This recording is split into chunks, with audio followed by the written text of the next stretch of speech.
dadka caawa la laayay waxaa ku jirta hooyo umul ah iyo sidoo kale cunugii ay umushay oo jira 4 cisho waxaana sidoo kale isla goobtaasi lagu laayay haween iyo caruur kale waxaase muhiim ah qaybaha kala duwan ee bulshada in arrintan ay ku baxaan isla markaana wax laga qabto waana dhacdo aad u xanuun badan oo taabanaysa qof walba oo damiir leh dhammaantiinba muuqaalka sii sheergareeya kulanti wacan oo wanaagsan akhyaarta hawada aan ku saaxiibnay oo idilkiinba meel walba aad joogtaan waxaan idin leenahay waqtiga idin wacnaado dhammaantiinba muuqaalka leegareeya cid walba muuqaalka leegareysa waxaan allah subxaanahu wa tacaala aan kaga baryaynaa umuuraha leedahay ilaahay inuu sahlaa ilaahay subxaanahu wa tacaala awlaadda uu barakeeya inta awlaaddoonkaan ilaahay awlaad baari ah ha siiyo inta gurdoonkaana gur wanaagsan iyo mustaqbal wanaagsan ee baweyna ha siiyo qof walba muuqaalka sheerta ku qabtaa leegareeyana waxaan rabbi subxaanahu wa tacaala aan kaga baryaynaa maal adduunyo oo aysan filaynin inuu ilaahay subxaanahu wa tacaala uu siiyaa dembigood iyo dembiga waalidkoodan eebba u dhaafaa rabbi subxaanahu wa tacaala uu ku casuumaa jannatul firdawsul aclaa xaasidka waxaan leenahay wa min sharri xaasidin idaa xasad alxaasid laa yaflax biidni illaahi alkariim waxaa kuu dambeynaya hoog iyo khasaaro oo rabbi subxaanahu wa tacaala aan kaaga baryaynaa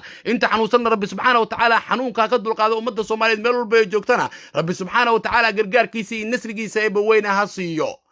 xilligan waxaa la marayaa 2020 welise waxaa dadka qaarkiis loo dilayaa aana qabiil ayadoona dadka la dilaya ay iskugu jiraan haween caruur macallimiin iyo weliba qaybo kale oo bulshada indha u ah dad aan waxba galabsanin oo caruur saqiira ay ku jiraan waana ayaan darro weyn oo ka jirta meelo ka mid ah Soomaaliya deegaanada hoos yimaada gobolka Shabeellada Dhexe waxaa caawa lagu dilay qoysas caruur iyo haween u badan waxaana qoysaskan dilay Maleeshiya beeleed aana qabiil ayay u dileen caruur iyo weliba haween aan waxba galabsanin waxaana dadka la dilay ku jira cunug dhalan 4 cisho iyo sidoo kale hooyadii dhashay umul ah taasoo ayaan darro weyn ah isla markaana qof walba oo Soomaali ah oo damiir leh uu ka damqanayo waxaa dad badan ay isweydiinayaan muxuu galabsaday cunuga 4 cisho dhalan iyo weliba hooyada umushay waxaana dhacdadan ay ka dhacday deegaan hoos yimaada degmada Warshiiq ee gobolka Shabeellada Dhexe waxaana sidoo kale isla goobtaasi lagu dilay dad kale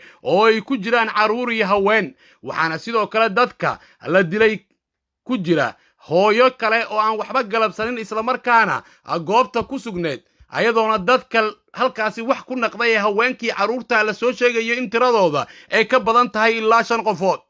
ilaahay naxariistii jannaha siiye hooyada umushaheed ayaa la sheegay in sidoo kale marka laga soo tago in uu la dhintay cunugii saqiirka ah ee 4 cisho jiray in sidoo kale goobtaasi uu ku dhintay wiil kale oo ay dhashay oo da'diisa lagu sheegay 3 sano jir waxaana sidoo kale isla goobtaasi ku dhaawacmay wiil kale oo 5 sano jir ah iyo hooyadii dhashay kuwaas oo la soo sheegay in xaaladooda xilligan ay tahay mid khatar ah isla deegaano hoos yimaada gobolka Shabeellada Dhexe waxaa dhawaan lagu dilay in ka badan 5 macallin ama ku dhawaad 5 macallin kuwaas oo ah macallimiin subax ku jiray kadib markii maleeshiyaad ay dul yimaadeen rasaasna ay la dhaceen macallimiinta waxaana la sheegay in arrintaasi ay daba socoto arrinta caawa lagu laayay caruurta iyo weliba haweenka ku sugnaa deegaan hoos yimaada degmada Warshiiq waxaana sidoo kale la tilmaamay dadka islaynaya iska dilaya caruurta haweenka iyo macallimiinta dugsiyada quraanka inay yihiin dad ehela oo walaalo ah kuwaas oo ka soo jeeda beesha Mudlood gaar ahaan beesha Abgaal waxaase muhiim ah cid walbo wax garad ah